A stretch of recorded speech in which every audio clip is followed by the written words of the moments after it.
So I chose the tech college because it offered everything that I was looking for. Small class sizes, hands-on experience, how their students, their nurses, everybody that comes from this program is highly desired in the medical field. And I wanted to be that exceptional nurse.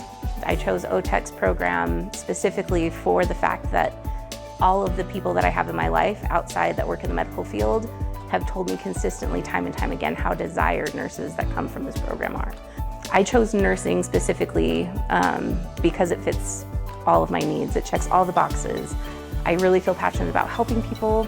I get to work with my hands. I like to be on my feet and make people's lives better. I couldn't ask for something more out of a career.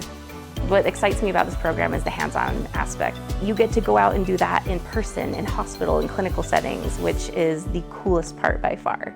My instructors are amazing. They are some of the biggest advocates for students I've ever met in my life. I would love to thank the C. Scott and Dorothy E. Watkins Charitable Foundation for my scholarship here.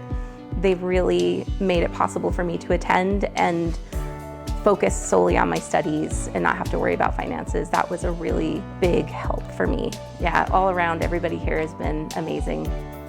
It is so hard to narrow down just one skill that I loved from this program. Being in a clinical setting was the best experience of my life by far. I really got to apply all the skills that I learned. Yeah, that was my favorite part. So my future plans is I'm going to start the RN program here in January. After that, I'm heading off to grad school.